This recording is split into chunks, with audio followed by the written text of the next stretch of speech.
Bonjour à toutes et à tous et bienvenue sur la chaîne TechnoTuto et on se retrouve pour un nouveau tutoriel dans la catégorie Windows sur Defragler. Alors, Defragler c'est un logiciel qui permet, comme son nom l'indique, de défragmenter votre disque dur.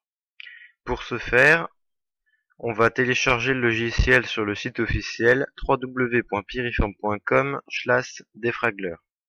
Notez qu'il y a bien un F et deux G, ça peut être pratique. On va sur Download, piriform.com. Voilà, ça se lance. Le téléchargement est très rapide. On exécute pour installer. On dit oui au contrôle d'utilisateur Windows. Décompression des fichiers pour l'installation. On va sélectionner notre langue. Next. Décompression pour l'archive française. Bon, il nous le redemande. Alors, moi, je vais sélectionner. Voilà. Rechercher les mises à jour. Je remplace pas le truc. Installer pour tous les utilisateurs. Je remets mon x86 parce que sinon il me fait deux programmes. Il me fait deux dossiers différents et donc ça je veux pas. Là j'installe avec les paramètres. Voilà, il installe, il décompresse tout, il met dans le dossier et il installe. On s'en fiche des notes de version et on va lancer Defragler.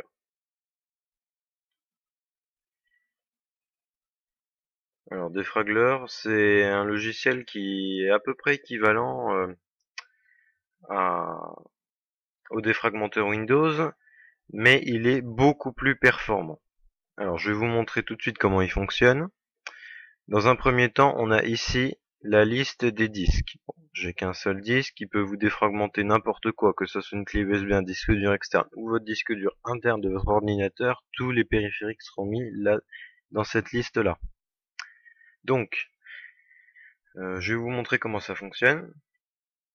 Ici, déjà, vous avez un schéma qui reprend l'utilisation de votre disque dur interne dans ce cas-ci. Il nous dit que la santé du disque dur est bon, il le met par défaut puisqu'il n'a pas analysé. Vous avez le graphique avec tout ce qui vous indique la capacité globale, l'espace utilisé ou l'espace libre. Voilà. On va tester le disque, donc ça revient à cliquer en fait sur le bouton analyser ici. Il va analyser, il va scanner le disque dur un petit peu comme CCleaner pour voir quels fichiers sont fragmentés. Alors les fichiers fragmentés en fait c'est des bouts de fichiers qui sont répartis un peu n'importe où dans le disque dur. Par exemple là on peut voir sur l'analyse, il y a des petits carrés qui sont à droite à gauche, voilà. La fragmentation des fichiers c'est ça.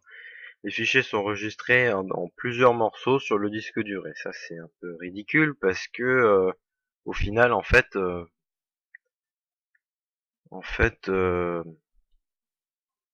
ça sert à rien puisque le fichier, l'ordinateur va mettre plus de temps à le recomposer, il va mettre plus de temps à s'ouvrir, donc c'est pour ça qu'on utilise un logiciel pour défragmenter. On a ici, par exemple, une liste des fichiers fragmentés. Donc voilà, il m'a trouvé tout ça comme fichier fragmenté. Il y a un autre onglet, on peut rechercher. Bon là c'est pas actif parce que je suis en train d'analyser. Et donc, on peut rechercher des fichiers plus grands que 10 mégas, enfin, on peut sélectionner ceux qu'on veut, avec un nom spécial ou les fichiers non fragmentés, etc. Après, on va cliquer sur rechercher. Le logiciel va tout analyser et il va scanner tout le disque dur et il va vous afficher les fichiers que vous lui avez demandé. Donc plus grand que 3 mégas par exemple, ou plus petit que 2 mégas. L'autre onglet, c'est le diagramme du disque dur. Alors ça, c'est la légende de ce que vous avez au-dessus. C'est-à-dire que le blanc, ça revient à dire qu'il n'y a rien. Hein. Donc moi, j'ai un ordinateur neuf, donc vaut mieux qu'il n'y ait rien. Après, les nuances de bleu, c'est plus ou moins fragmenté.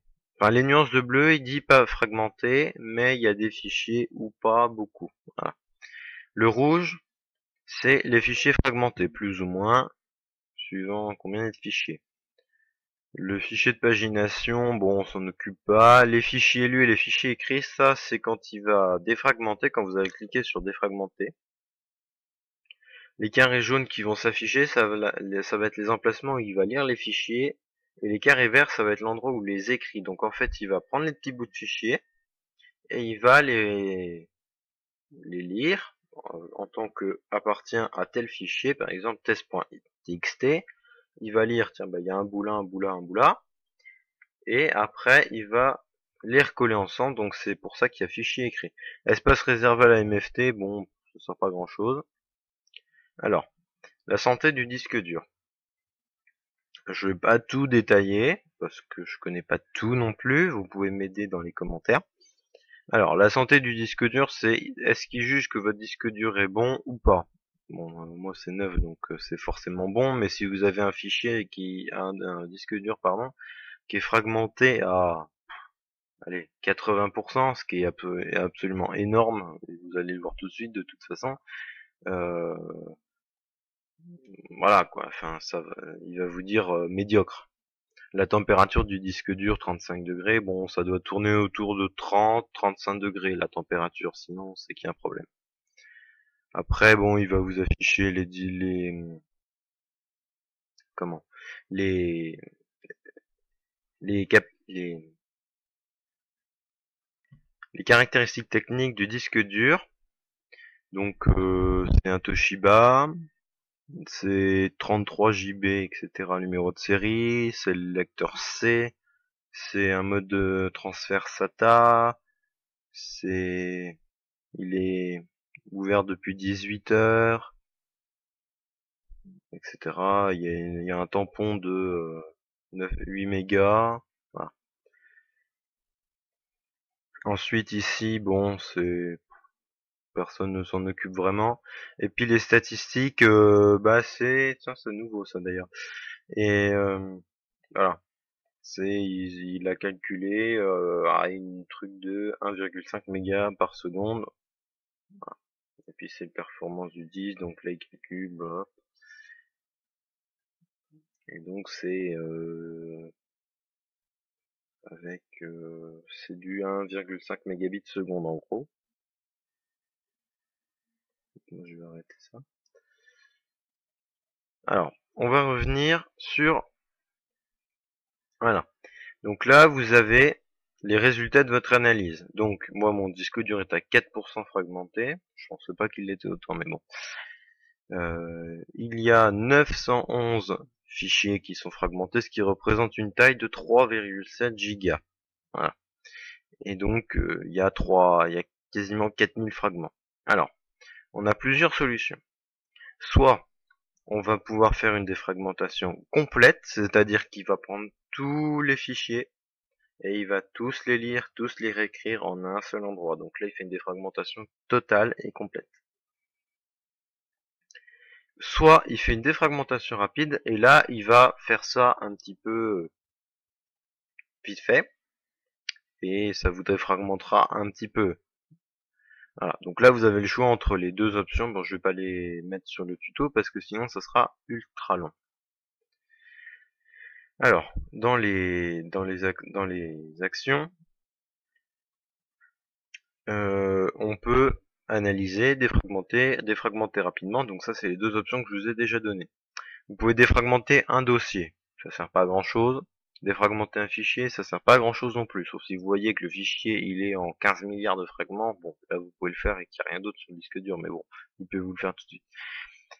Vous pouvez chercher les erreurs du disque et compacter l'espace libre.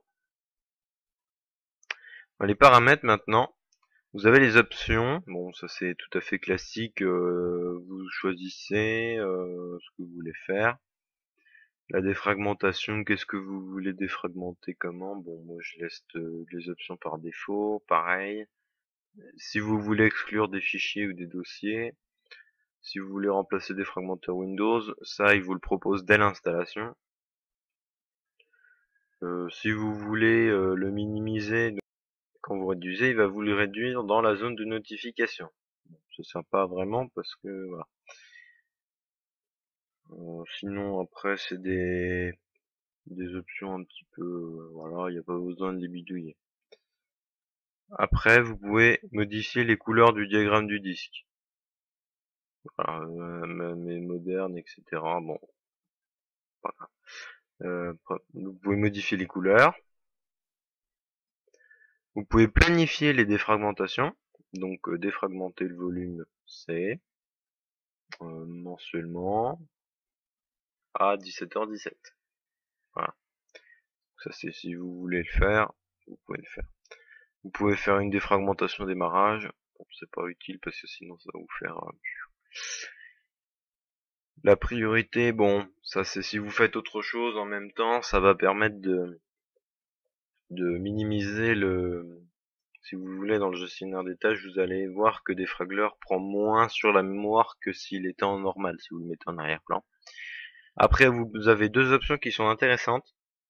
C'est fermer le programme après la défragmentation et arrêter l'ordinateur après la défragmentation. Ça c'est bien parce que si vous défragmentez, moi c'est ce que je fais, je défragmente la nuit. Donc pour éviter que l'ordi tourne toute la nuit jusqu'à ce que je me réveille le lendemain matin, je fais arrêter l'ordinateur après la défragmentation, il va défragmenter, et il va arrêter l'ordi quand il aura fini. Et donc ça évite de gaspiller l'électricité, donc c'est plus écolo. Vous pouvez avoir l'aide en ligne, la légende du diagramme, mais bon ça vous le retrouvez ici. Ou à propos de Defragler, bon voilà. Et puis il y a une version professionnelle, c'est pas forcément très avisé de payer ça parce que c'est très bien en gratuit et voilà, c'est un très bon logiciel. Si vous avez des questions, n'hésitez pas. Pendant que j'y pense aussi, je suis vraiment désolé, mais sur la dernière vidéo, sur le débridage du Wi-Fi avec la 9box, il y a eu quelques petits soucis et je m'excuse beaucoup pour ça. Je vous signalerai donc que l'adresse de notre site a changé, donc c'est la chaîne tuto sans espace ni rien, et tuto au pluriel, .wordpress.com. Eh bien écoutez, merci d'avoir visionné ce tutoriel et on se retrouve la prochaine fois pour d'autres vidéos. Euh, J'avais prévu de faire des choses sur Avast, sur les adwares, donc les logiciels publicitaires, sur l'assistance à distance, la galerie de photos, Windows Live, ça peut être utile pour ceux qui savent pas trop s'en servir parce que c'est assez complexe, une amélioration du Wi-Fi et des fonctions cachées de la 9box. Voilà. Si vous avez d'autres idées, n'hésitez pas à m'en parler dans les commentaires. Et n'hésitez pas surtout à mettre un pouce vert si vous aimez. Merci et à bientôt sur la chaîne Techno Tuto. À bientôt, au revoir.